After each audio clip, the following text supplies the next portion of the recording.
She was just a waitress. He was the most dangerous man in the room, and everyone who watched said nothing.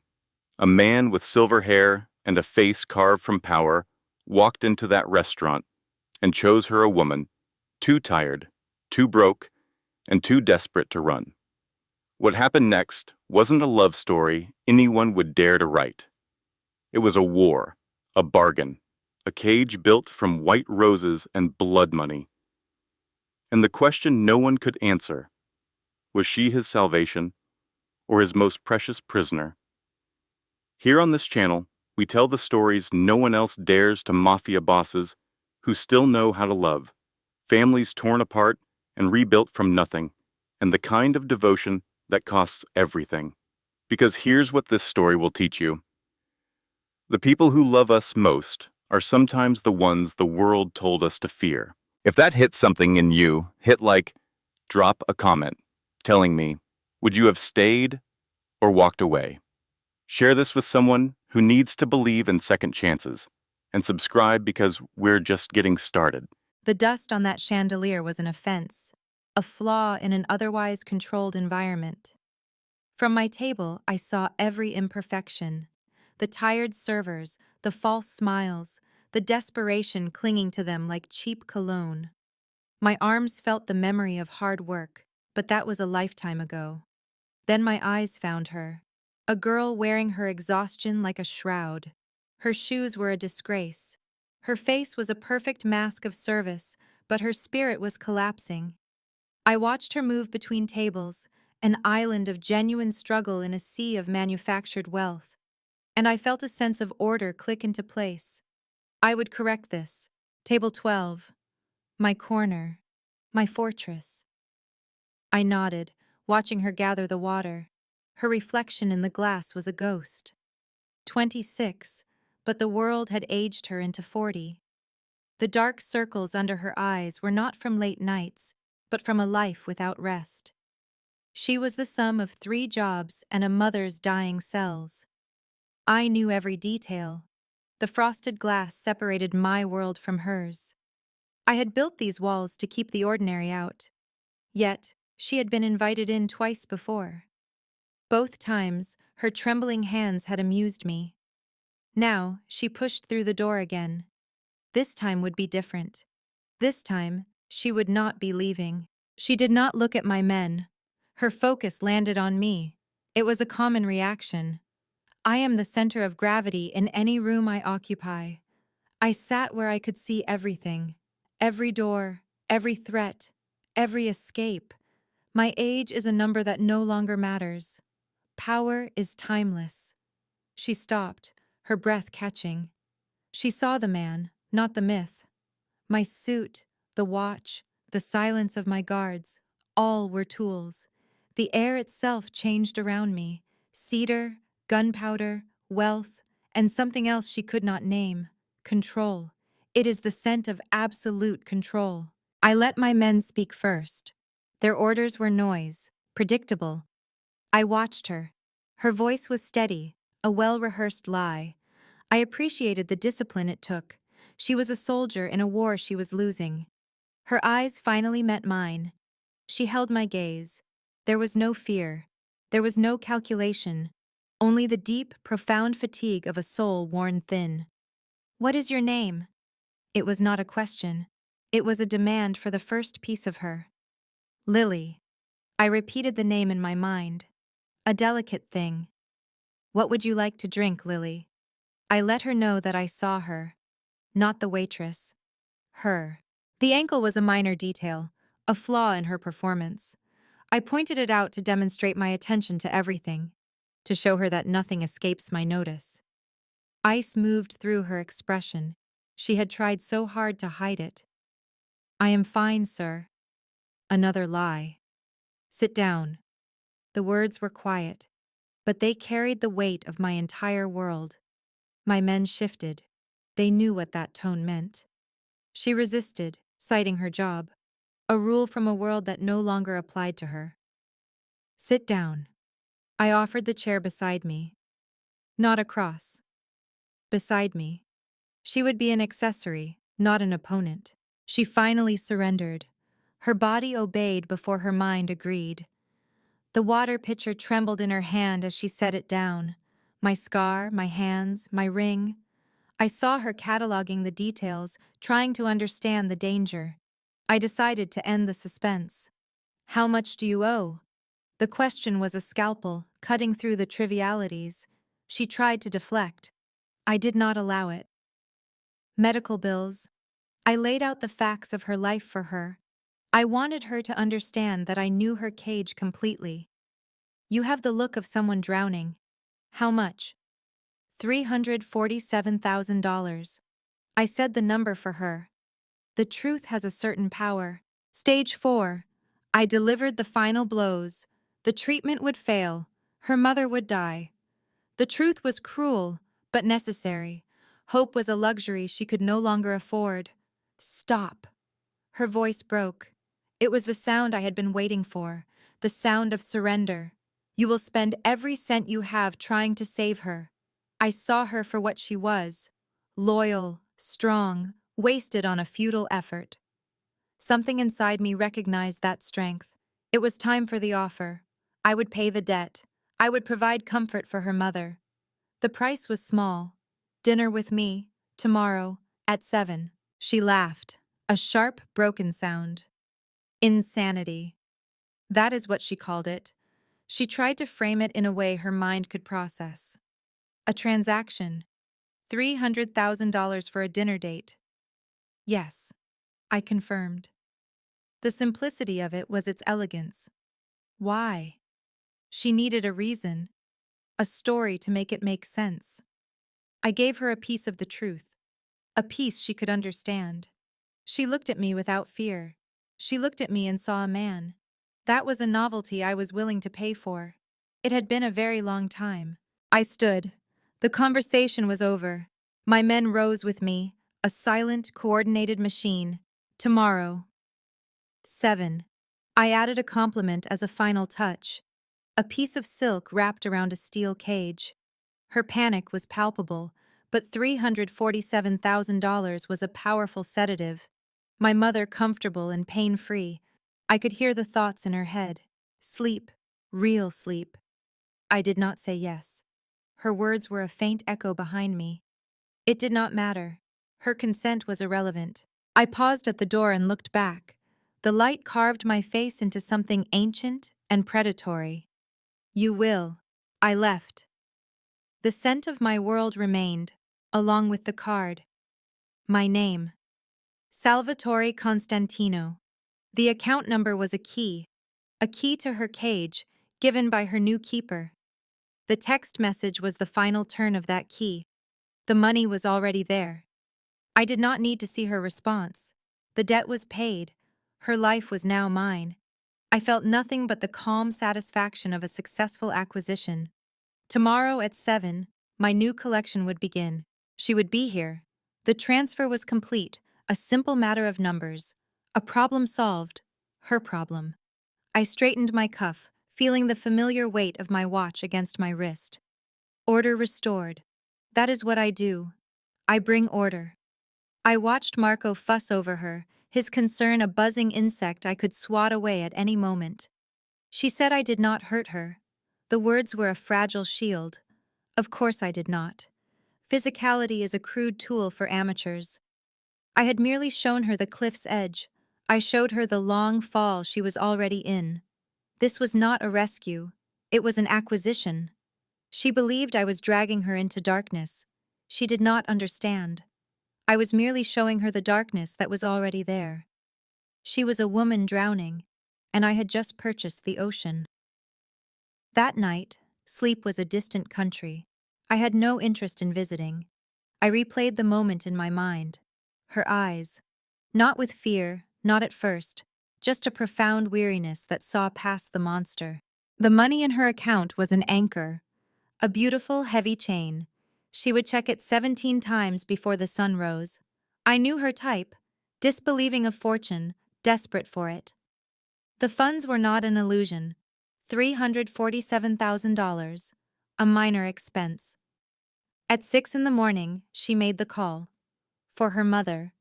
The hospice with the gardens, the one that smelled of hope instead of death. A place built on the kind of wealth she could not comprehend. Until now, I had given her that. I had given her the power to erase her mother's pain. The price was a simple dinner, a conversation. By midday, the old woman was comfortable. She was in a bed that did not reek of institutional despair. There were tears, good tears, the kind money can buy. A smile, the first one in months. A daughter's gift, bought with my resources. The question came, whispered and weak. How could you do this? She lied to her mother. A small, necessary deception. Do not worry, a beautiful lie. But the old woman knew. A mother always knows when a part of her child has been sold. What did you do, Lily? A simple dinner, that is all. Nothing bad, a promise she already knew she could not keep. At 6:45 in the evening, she looked at her reflection. She saw a stranger. Good, that was the point. I had not just paid for a hospice, I had paid for this transformation. She called a friend, not me. She did not try to back out. She understood the rules of the transaction. She acquired a dress, a weapon, something to wear to a meeting with a man who dealt in danger as others dealt in stocks. She was preparing for battle, and I found it charming. A midnight blue dress, the color of a bruise. It made her look both fragile and strong, exposed, powerful. She was learning. She wore her hair down. She let her guard down. A simple, elegant choice. Dark waves and minimal paint. She did not need artifice. Her honesty was her most potent weapon. The small silver earrings were a link to her past, a life I was about to make obsolete. In the mirror, she saw someone else, someone who could survive an evening with me, someone who might belong in my world. The illusion was all that mattered. It would be enough for one night. My text arrived precisely on time. The car is waiting. Control is everything. She walked down the 4 flights of stairs. I imagined the sound of her heels on the broken floor, a steady rhythm moving from her world to mine. The building smelled of poverty, a scent I had not encountered in decades. Outside, my Mercedes was waiting, a predator, a promise of a different life. My driver stood by the door, a silent sentinel. He knew his purpose. He greeted her with professional calm. "Miss Lily." He opened the door to her new reality. The interior smelled of leather and cedar. My scent, my world. The door closed. A solid final sound. She was mine for the evening. I watched her from the corner of the seat. The 2 feet between us was a canyon I intended to cross. I wore charcoal gray, a quiet color for a quiet hunt. My silver hair a beacon in the shadows. My eyes took in every detail. The dress, the tension in her hands, the flush on her skin. You came. It was not a question. It was a confirmation of my judgment. She clutched her purse like a shield. You paid for my mother. A statement of fact. I keep my word. An unnecessary clarification. Most people would run, she thought. Flee. Disappear. They would try. And they would fail. But you are not most people. No. A small smile touched my lips. You are not. The silence was a conversation in itself. The car moved like a phantom through her city, past the familiar, into the unknown, into my territory. The streets grew cleaner, the buildings taller, the air itself felt more refined, more expensive. Where are we going? Her voice was a thin thread in the quiet car. Somewhere private. The answer was simple, honest. Giovanni's has too many ghosts, too many witnesses. Fear. I saw it bloom in her eyes, a sudden, sharp thing. We are having dinner. I softened my voice, a tool I used sparingly. I will not hurt you. You have my word. A promise from a stranger. She was beginning to understand. The car, the driver, the way the world bent around my presence. She knew I was a man of substance. You know who I am. A slow realization. But I do not know you. Not yet. The name was a whisper in the back of her mind. Salvatore Constantino. Good. Her ignorance was a gift. It meant she was clean, untouched by the filth of my business. You do not read the news about organized crime. The words landed between us. Cold, hard, true. She processed it. I saw the flicker of understanding, the connection of dots. A businessman. This is what I am. I operate in a world with different rules, a more flexible reality, a criminal. She said the word. It had no sting. It was a label, a title. I did not deny it. I did not justify it. It is what I am. She should have run. She should have screamed. She should have demanded to be set free. Instead, she asked the only question that mattered. Why me? The car turned onto a street of silent mansions, houses built on secrets and power. I let the silence build. I let her wait for it. I am 62 years old, Lily. The words came from a place I rarely visit. I have built an empire. It is made of fear. It is cemented with blood. I have done things that would shatter a mind like yours. I regret none of it. It was necessary. I faced her then. I wanted her to see the truth in my eyes. Everyone around me sees a symbol, a weapon, a bank. They whisper, I am too old, too cold, that my soul was traded for power a long time ago. My hand moved on its own. I brushed the hair from her face. The touch was a shock, gentle, human, a feeling I had almost forgotten. And then you looked at me. You saw a man, tired, real. You did not see a monster. You did not see an opportunity. You just saw me. Her own tired eyes had mirrored my own. My hand fell away. I could still feel the warmth of her skin. Do you understand the value of that? To be seen, truly seen, by one person with nothing to gain. The gates to my home opened without a sound. A silent welcome. The driveway curved through gardens kept in perfect manicured order. Just like my world. Just like she would be. People call me many things. I slid the phone into my pocket. At my core, I am a man of business. My work thrives where laws do not. A criminal, she might think. It is a simple word for a complex life. I did not deny it.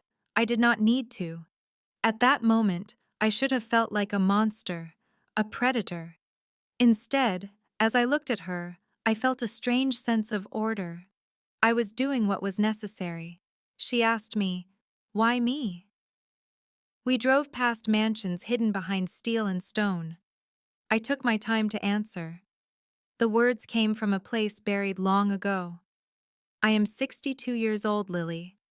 My empire was built with violence and terror. I have done things that would shatter a mind like yours. Things I cannot take back. Things I would not take back. I turned toward her, letting her see the truth in my gaze. The world sees me as a relic. They think I am too old, too cold for anything soft. They believe I traded my soul for this power a lifetime ago. My hand moved on its own. I stilled as my fingers brushed a stray lock of her hair. The touch was unnervingly soft. It felt foreign to my own skin. But you looked at me and saw a man. You saw the exhaustion. You saw the humanity. Not the legend, not the weapon. A man. She did not know my name. Her hand fell away, but the warmth of it lingered like a brand. Do you have any idea what that is worth? To be seen by eyes with no agenda.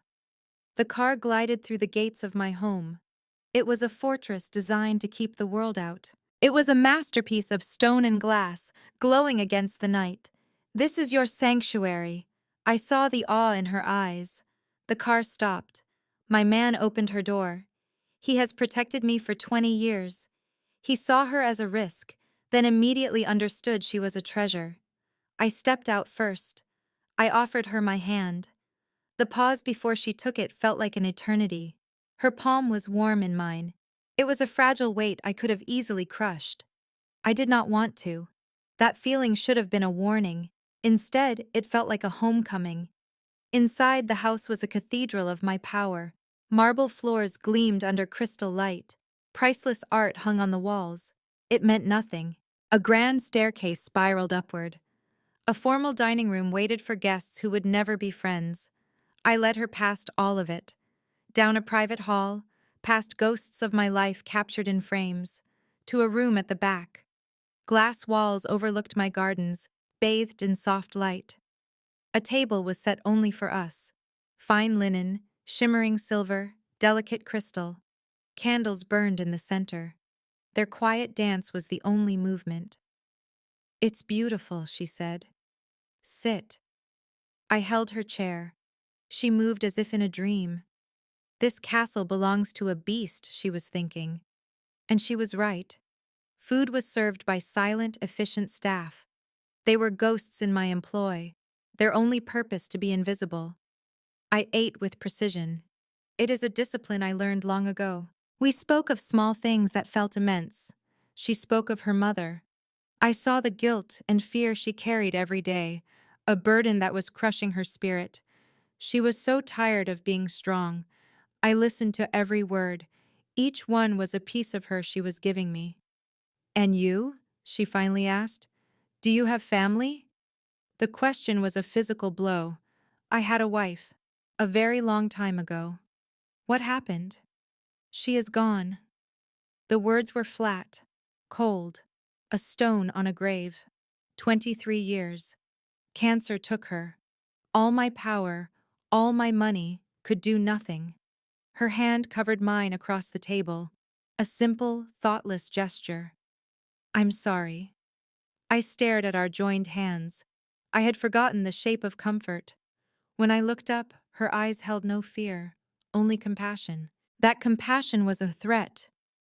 "Do not do that," I said, my voice harsh. "Do not make me feel what I cannot afford." "Why not?" she asked. "Because men like me have no peaceful endings, Lily. We have violence and betrayal and a final bullet. Anyone who stands beside us is caught in the fire." Her hand should have pulled away. She should have fled. She should have understood this was no fairy tale. The innocent girl never survives the beast. But she did not move. She then asked the one question that mattered. "What do you really want from me?" I turned my hand, lacing my fingers through hers. I held her as if she were my last anchor in a storm. "Everything," I answered. "I want all that you are. And then I want more. I want you safe. I want to see you smile without the weight of the world in your eyes. I want to hear your genuine laughter. I want—" I stopped. The words were a betrayal of my control. "You want what?" she pushed, her heart a frantic drum I could almost hear. "I want to be a man who is worthy of you." My thumb drew patterns on her skin. The contact was a jolt of electricity. "But I am not that man. So I will take what you offer me. I will pretend for a little while. I am just a man, sharing a meal with a beautiful woman. Not a killer, not a monster, just a man." The truth in those words was a weapon. It broke down her final defenses. Or perhaps it built a bridge between us. I was no longer certain where her fear ended and my obsession began. "Salvatore." She started to speak. "Call me Sal. The name from my past. The name only for us. I should go. This is too much." "Yes." I let go of her hand. My eyes held her in place. "You should run. You should forget you ever met me." A smile touched my lips, thin and sharp. "But you will not. You felt it too." The world stopped. Everything else faded to gray. This moment between us was the only thing with color. I was right. We both knew it. I had shown the beast's heart. I had shown his hunger, and she walked into my gilded cage. She knew the kind of story this was. It could only end in ruin or in salvation. And as she sat there, my gaze burning into hers, she no longer cared which it would be. The next 3 weeks were a calculated campaign. I did not need to push. I did not need to demand. I am a force of nature in her life now. Inevitable. I pulled her into my world. Slowly. Deliberately. One careful step at a time. First, I sent flowers to the hospice. For her mother, white roses. The card was simple. It was a message. Your daughter is protected. Her mother understood. She saw the truth in my gesture. She told her daughter that the best men are always dangerous. Then, I took her to a gallery opening, a world of power and influence. I wore the armor of a fine suit. She wore a simple blue dress that outshone everything in the room. I opened her door myself. My guards kept their distance. In the gallery, powerful men paid their respects. They did not see a man, they saw an emperor. Their fear was a shield, their reverence was a crown. Her eyes moved over me. I saw the questions there, the assessment. Other women saw only power, their hunger barely hidden. But her gaze was different. My hand stayed on her back all night, a simple anchor, a silent claim that she belonged with me. You are staring, she said. Her voice cut through the noise. I am memorizing. My fingers learned the shape of her spine, a touch that felt like a brand. You look at art to find a piece of yourself, she observed. This is what it is for. For some, yes. My own voice was a low thing, made only for her. I look at you and see what I buried 23 years ago. Hope. A softness I had forgotten. A life beyond this violence. Her body turned fully toward me then. She was not afraid of the eyes upon us. You are trying to scare me away. Yes, it is not working. I know. And then she smiled. A real smile. Not the sharp thing I wore as a weapon. This was real and it undid me. That is what terrifies me. The third week, the world fractured. It began with my call at 2 in the morning. I pictured her sleeping, lost in dreams my world would now corrupt. Her phone would tear her from that peace. Unknown number. Hello. Her voice was thick with sleep. Lily. My own voice was sharp, a tool to command obedience. Fear was a regrettable necessity. I need you to listen. In exactly 3 minutes, my men will be at your door. You will go with them. Do not pack. Do not ask why. Just go. Ice filled her voice. What is happening? Someone found out about you. I heard my men moving in the background, my world encroaching on hers. Someone who wants to hurt me will use you. These men will take you somewhere safe. Do not fight. Do not run. Trust me. Do you trust me, Lily? Did she?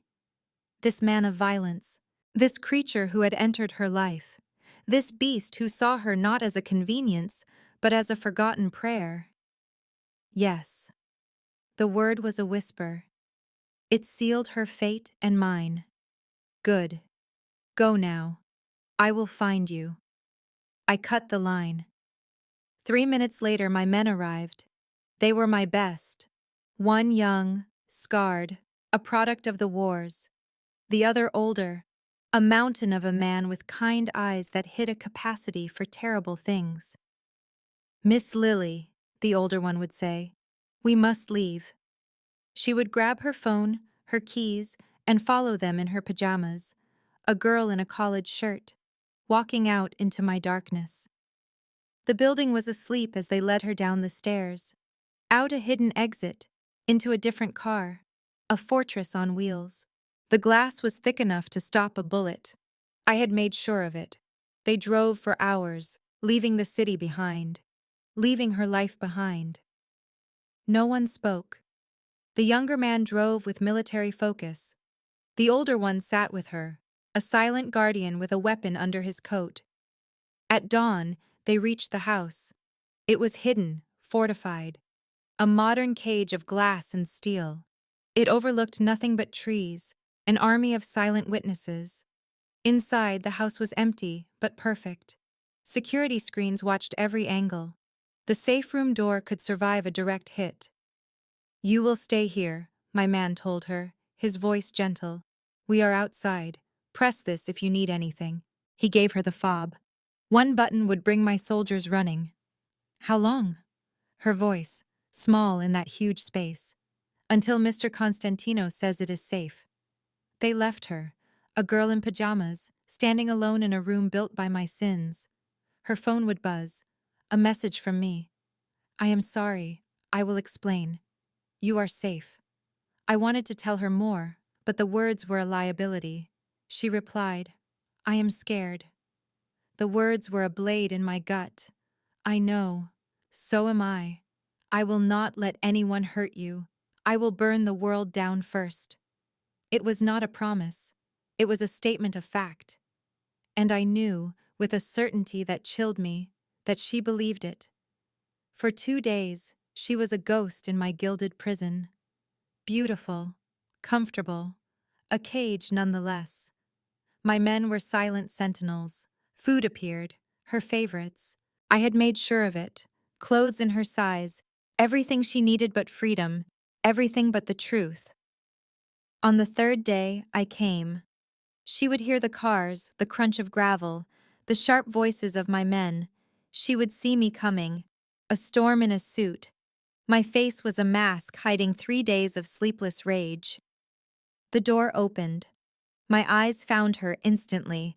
I scanned her for any sign of harm, any new shadow of fear. You are okay. It was a command, not a question. Am I? Her arms crossed. Her anger was a beautiful, brilliant thing. I have been locked away for 3 days. No explanation. Men with guns watching me. So you tell me, am I okay? I started toward her. She stepped back. The small movement was a physical blow. Don't. My voice was raw. Do not be afraid of me. Be angry. Loathe me. But not fear. Not from you. Then tell me what is happening. I forced myself to breathe. To explain the ugly calculus of my world. There is a man, Dmitry Volkov. We are rivals. It is an old, bloody dance. He found out about you. He saw us. He had you watched. My hands tightened into fists at my side. He sent a message. He said he would take from me what I valued. He said you would pay. The blood left her face. So you hid me. I protected you. I closed the distance then. My hands gripped her. My face was close to hers. Do you know what men like that are capable of? What they would do to you to get to me. I have seen what they do to women. They return them in pieces. A message. I will not let that happen to you. So what now? I live here forever? This is a cage, a prettier one. No. My grip tightened. Now, I end this. Now, Dmitry Volkov learns what happens when you threaten what is mine. The word mine hung in the air.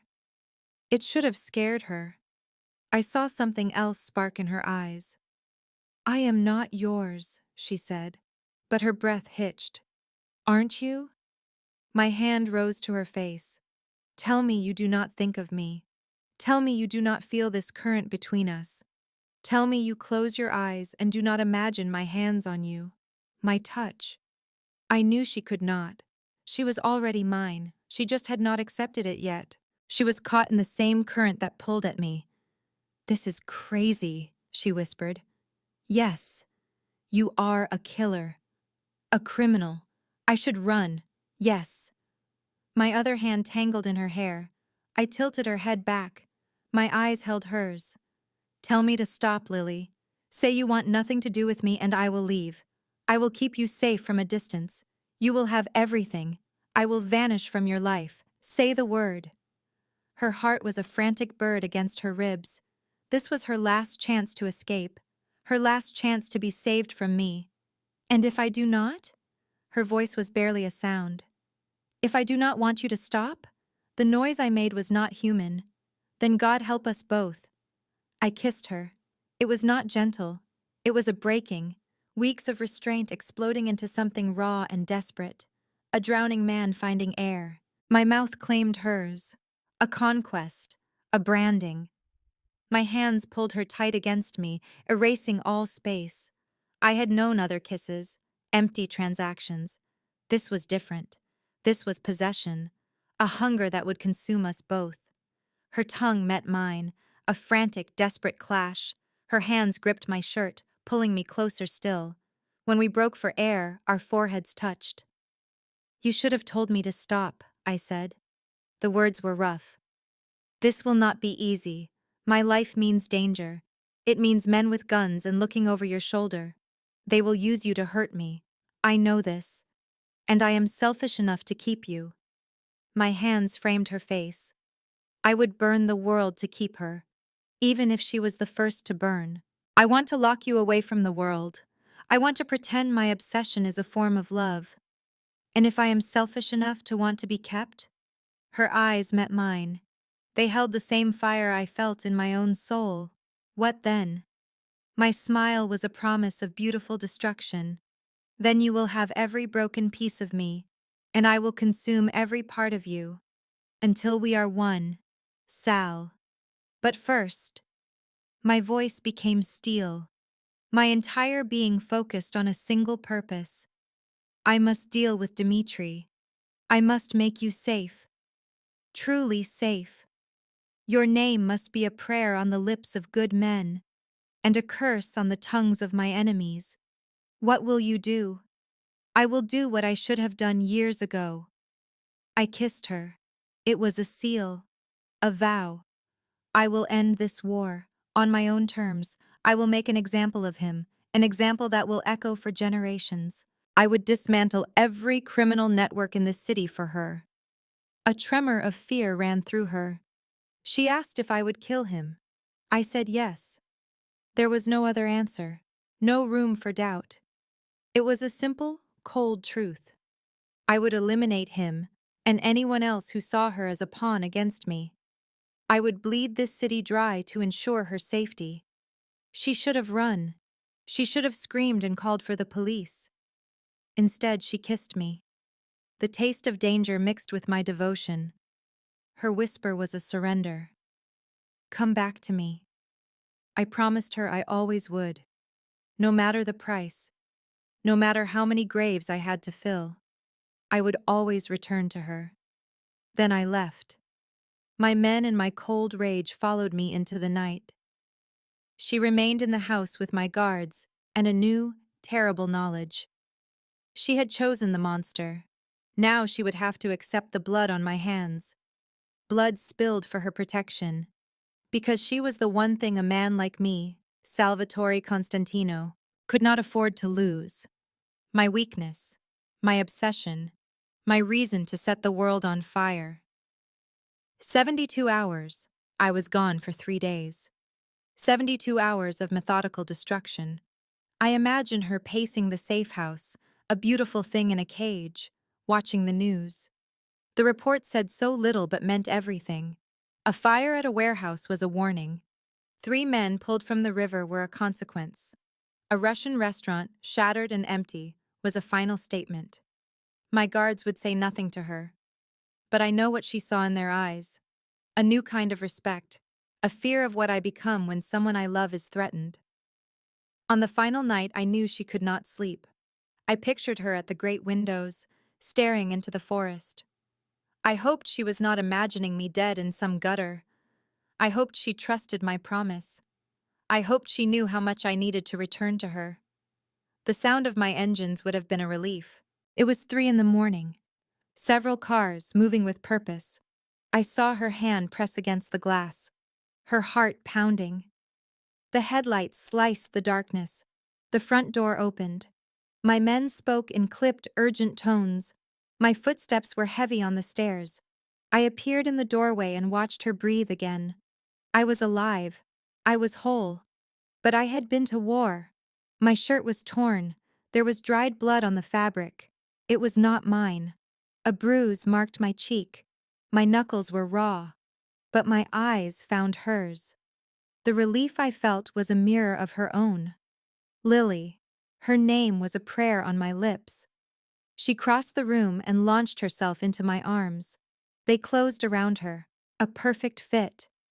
I held her against my chest, my face buried in her hair. I smelled of smoke and blood and the cedar she loved. She breathed against my neck. You are okay. You are okay. My voice was a low rumble against her ear. Did you ever doubt me? Every second. She pulled away just enough for my thumb to trace her cheek. My touch was gentle. It was the only gentle thing about me. It is done.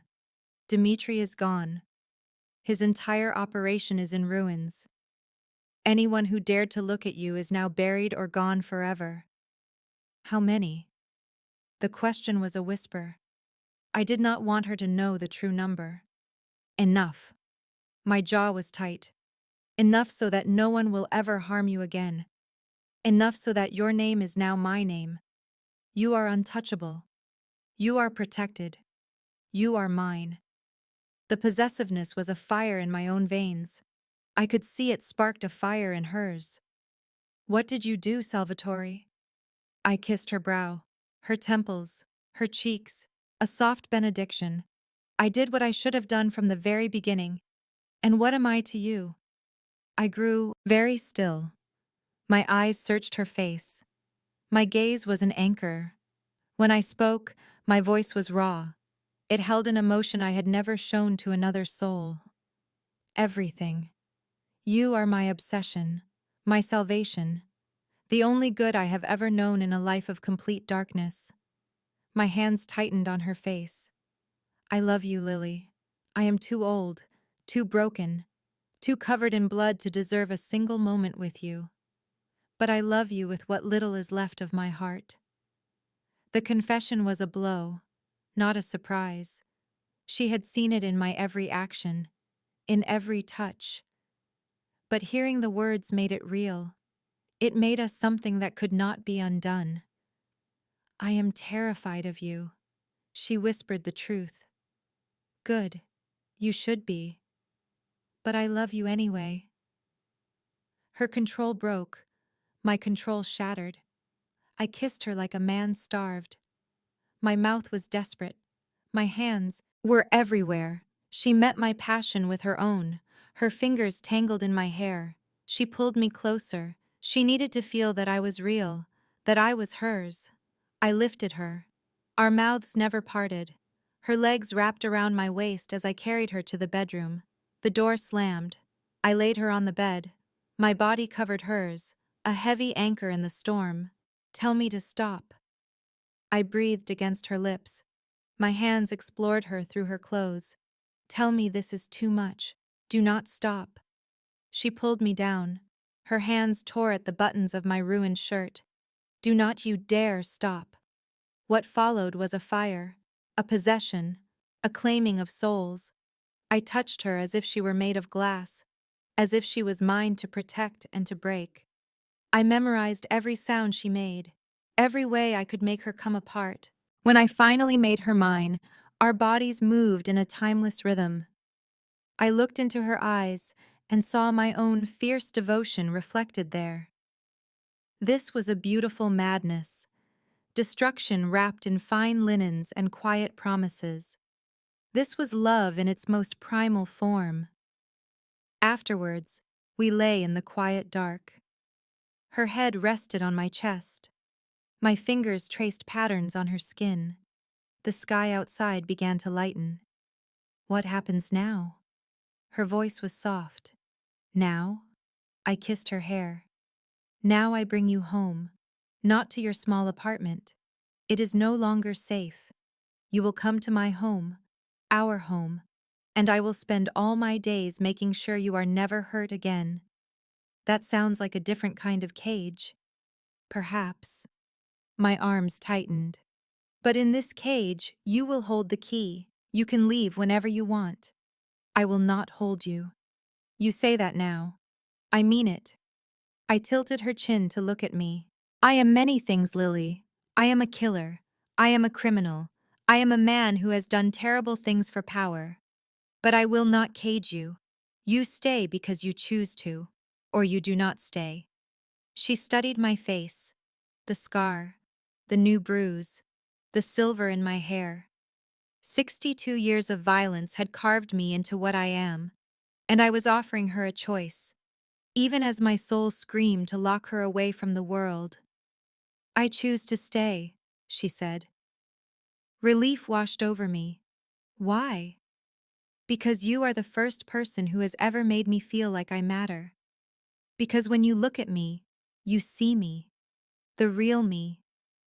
She touched my scarred face. And because I feel safest with the most dangerous man I have ever known. You are insane. It felt right. Her body was a perfect fit against mine. She thought she was wicked for wanting me. She had no idea. They said I was past feeling, a ghost in a suit. They called me a monster. They were not wrong. But what did she call me? She turned beneath me, a fragile warmth in my cold world. Her eyes held no fear, only a fierce light that I craved. I say you were waiting for me. I see both, she said. The monster and the man. No one had ever seen both. They only ever saw the creature I showed them. I kissed her. It was an act of possession, a brand on her soul. I would prove my worth to her every single day. We drove from the house at dawn. The world was different now. Her hand was in mine. A small bird I could have crushed. I would protect it instead. Our escort had doubled. 4 cars. A fortress of steel and men. All of them sworn to me. Now they were sworn to her. I have to see my mother, she said. The city swallowed us. Of course. Her hand was a fragile thing against my lips. We will go now. I had already taken care of it. The hospice was the best. The finest doctors. The most comfortable rooms. Her mother would want for nothing in her final days. Tears formed in her eyes. You did not have to. I did. She is your mother. She is now my family, and I protect what is mine. This place was different. It was a palace for the dying. Gardens and light replaced corridors of despair. Her mother was by a window. She looked small, but her eyes were sharp. She saw me. She saw our joined hands. She saw the way I stood guard. So you are the one, she said. Gee. Her voice was a dry leaf, but it held no fear. I am. I moved to her side. I knelt. It was a gesture of respect, a king acknowledging a queen. I am Salvatore Constantino. I know who you are. Her gaze was a physical thing. She measured my soul. I hear the whispers. Then you know what I am. I know what you do. Her hand touched my face. The contact was a shock. I did not move. But I know what you have done for my girl. The money paid. The weight you have lifted. The way you watch her. As if she created the stars. She did. The words were true. The old woman's eyes softened. You love her. You will protect her, even from the monster inside you. There was no hesitation. Always. She nodded. Her approval was a final seal. Come here, child. I felt Lily kneel beside me. The old woman placed her hand in mine. A formal transfer of a precious thing. I do not have much time. I need to know you will be safe, that you will have someone. Mama. She would not let her speak. I see how you are with him. He is your center. Your rock. And you, she looked at me, are his salvation. She turned back to me. Promise me. Promise you will care for my Lily when I am gone. Love her when she is impossible. When she grieves. When she tries to run. I promise. The words were a vow forged in iron. On my life. On my soul.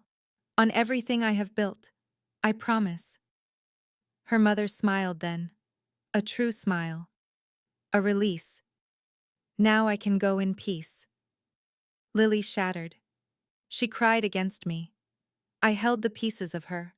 Her mother touched her hair. In that room, we became a strange family, bound by love and by the darkness that brought her to me. 3 days later, her mother was gone. She passed quietly, as I had arranged, surrounded by beauty, knowing her daughter was mine. I owned her grief. I held her through the rituals of death. I stood beside her as they lowered the coffin into the earth. She might have followed it down. I would not have allowed it. I was her anchor. I held her without words. I was simply there, a constant presence, a wall against her sorrow. 3 weeks passed. The fog in her eyes began to clear. I was there waiting. I was always waiting. What now? She asked one morning. We stood in our room. The city I commanded was waking below. I came behind her. I wrapped my arms around her. She was mine. Now you heal. Now you live. Now you let me love you. Fiercely. Completely. Without escape. They will always talk, she whispered. I leaned into her scent. About my age. About my nature. About a girl like you with a man like me. Let them. My lips brushed her skin. They said I was too old, too cold, a thing of violence. But you proved them all wrong. How? By being brave enough to see me, by choosing me, by loving what they said was unlovable. I turned her to face me. My eyes burned into hers. You did what no one else ever could, Lily. You made the monster remember how to be a man. She touched my face. You were always human. You just forgot. And now that I remember, my hands framed her face. A perfect, fragile treasure. Now that I know this feeling. Now, she said, kissing me. You never forget again. 6 months passed. She stood in the garden of my home. Our home. I had lived there alone for 23 years. She had stumbled into my world and claimed it. The garden was her project, a way to occupy her mind while I tended to my empire, an empire she never asked about. She planted white roses, for her mother. The scent filled the air, a sweet perfume of memory. You have been out here for hours. I stood on the terrace. I held 2 glasses of wine. I had shed my public skin, no jacket, no tie. Here, I was different. The setting sun caught the silver in my hair. I was thinking about my mother, she said. I joined her on the bench. I gave her the wine. She would have loved this. She loved you more. I put my arm around her. Everything else was secondary. We sat in silence. We watched the sky bleed color. This was our ritual. Evenings in the garden. No guards, no business, no empire. Just us. 2 people who should never have met. I got a call today, she said, from the college. I went still. They accepted me, the nursing program. It starts in the fall. I watched her. Her hope was a fragile flame. We had spoken of this, her desire to do something, something to honor her mother. Talk was one thing, reality was another. That is wonderful. My voice was a careful mask. You will be brilliant. You are worried. I am always worried. I put down my glass. I turned to her. You will be out there, exposed, vulnerable, away from my world, away from my protection. Enemies remain. They would use you to break me. So I should stay in this golden cage forever. Her voice was soft, but it had steel in it. I love you, Salvatore. But I cannot be only a possession. I need to be a person. The muscle in my jaw tightened. I know. Do you? I see you watching me, as if you expect me to vanish, as if you are waiting for me to see the monster and run. The fear was real. I am 62 years old, Lily. You are 26. One day you will wake up. You will see the monster. You will see the blood, and you will leave me, and I will have to let you go. I set my own glass down. She moved onto my lap. She forced me to meet her gaze. Listen to me. I am not going anywhere. I see exactly what you are. I see the violence. I see the darkness. I also see the man who held me, the man who reads poetry in the dark, the man who funds 3 scholarships because he believes in second chances, even for himself. Her words were a torrent. You know about those? I know everything. I pay attention. I see you. She held my face. Her touch was a brand. Yes, you are older. Yes, this is not normal. I do not want normal. I want you. I want this. I want the man who was told he was too old for. Love corrupts the old ways. It makes men weak. I watched him with her, this girl. He gave her a softness he never gave his wife. Maria understood the rules. This one, she makes him forget them. He thinks it is strength. A new beginning. I see it for what it is. A sickness, a vulnerability. And it is my duty to cure it, to restore the order he has abandoned. For family, for honor. This is not cruelty. This is a necessary correction. I am doing what must be done. Everything else is just noise. A bullet would be a mercy. Too simple for his betrayal. No, the punishment must fit the crime. He took a brother from me. I will take his peace from him. We will let him watch her. We will let him see threats in every shadow. The fear will poison their home. It will turn his protection into a cage. He will destroy his own happiness. This is a far more elegant justice. A final lesson for an old man who has forgotten his place. This is not a war of bodies. It is a war for the soul. She walked from the school, so blissfully unaware. The weight of her books was nothing. The weight of his name was everything. She did not know she carried it like a target. My men watched his guards, 3 of them. A pathetic show of force. I told my driver to pull alongside her. It was time to deliver the message, to introduce a little chaos into her perfect little world. The air grew cold. The lesson was about to begin. She would learn what it means to love a man like Salvatore Constantino. I saw the recognition in her eyes, not of me, but of my world. The guards moved like trained animals, predictable. I offered them a smile. A simple message was all I had. I showed her the photograph on my phone, a picture of her man, a reminder that we are always watching. I explained the price on their heads. Her voice was steady when she spoke. A brave little thing. But bravery is just fear that has said its prayers. We would let that fear ripen.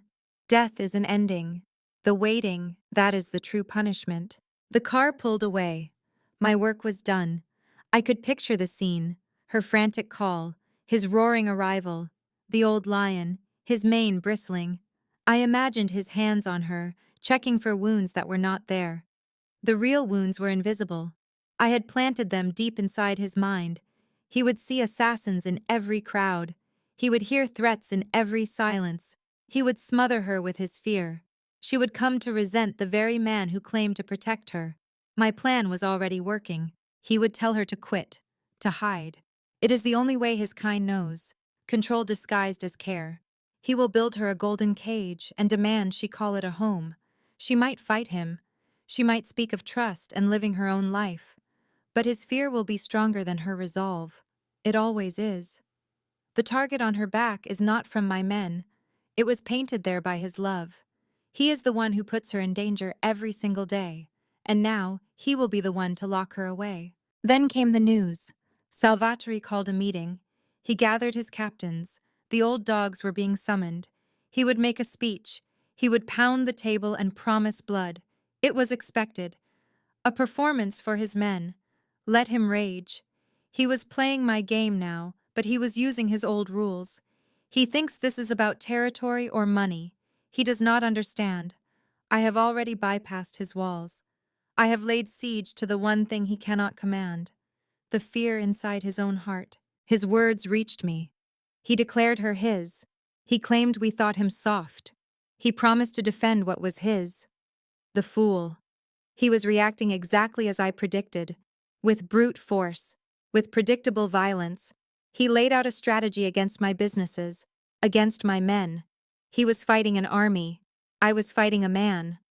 For the next hour, he planned a war on a front I no longer cared about. I had already won the battle that mattered, the one for his sanity. I was wrong. It was not a war. It was a cleansing. He did not come for my businesses. He came for my bloodline. He moved with a speed I did not think he possessed. My supply lines vanished overnight. My allies fell silent. My men disappeared from the streets. It was not strategy. It was annihilation, a scorched earth campaign. This was not the cautious old man I knew. This was something else, something ancient and unrestrained. He was not protecting her. He was avenging her fear. Now there is only silence. My family is broken. My empire is ash. all because of a girl. I look at the ruin around me. I see what my lesson has cost. The old man did not get soft. Love did not make him weak. It made him boundless. It made him a monster with no leash. I should have seen it. I should have understood. Instead, I poked the beast and taught it a new reason to kill. I see the truth for a single blinding moment. Then I close my eyes. It was her fault. It was always her fault. She whispered against my mouth. So are you. We will tear each other apart, our own beautiful destruction. I agreed. 1 year passed. I watched her in her hospital scrubs. She had just finished her first nursing shift. Her body ached with good work. She had never been happier. I waited outside by my car. I did not belong there. But my entire world lit up when she appeared. That smile was mine alone. How was it? I asked as she came to me. Exhausting, terrifying, perfect. She melted into my arms. I helped save a life today. She said she helped. I am proud of you. I kissed her head. You will never know how much. We drove through the city that I ruled. She was learning its streets. My security followed. They were always there, a silent, watchful presence. We had found our balance. My need for her safety, her need for her own life. That evening, after we ate, I led her to our room. I sat her on the bed. I knelt before her.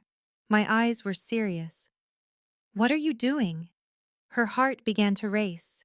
I took a small velvet box from my pocket. They said I was too old for this, too broken to be a husband ever again. Tears filled her eyes. But you, Lily, you dared to love me anyway. You saw past the years and the violence. You chose me. Every single day, you choose me. I opened the box. A sapphire ring, as dark as a midnight sky, glittered in the light. So I am asking you, choose me one last time. Marry me. Build your life with me. Let me spend the rest of my years proving my love. It would never fade. No. The word was a breath I had been holding. Of course. Yes. My hands trembled as I placed the ring on her finger. I pulled her down to me, kneading her close. She was my only connection to this world. I love you, I told her. The girl who saw a man instead of a beast. You are not a monster, she said back. She had said it 100 times. I am just a man who loves you, and you are a woman who loves me. She called herself crazy for it. I smiled against her mouth. She was crazy, but she was happy. So very happy. The kiss was slow. It was deep. It was a promise. They called me too old for this. She proved them wrong. My love, you silenced them all. We lay there in the room I had made for us. The stone on her finger caught the moonlight. I thought about the path that led me to this moment. From the first time I saw her to now. We were building a life that broke every rule I had ever made. They said I was too old, too hard, too dangerous. They said a man like me could never find peace or love. But she did what the others feared. She looked into the darkness and was not afraid. She saw a man who needed her more than he needed to breathe. A man who had waited 23 years for her. In return, I gave her everything. I built walls to keep her safe. My love for her was a shield, a weapon. We did not make sense. The old wolf and the young nurse, the shadow and the flame. But we were S and Lily, two people who found each other in the ruins. We built something new from the wreckage. They said my time for love was over. We proved them all wrong. In the quiet of my arms, her future was secure. It was full of the peace I would buy for her. I would do it all again. Every dark decision, every violent choice, every step that brought her to my side. Because this kind of love, the love that calms a monster, does not care about age.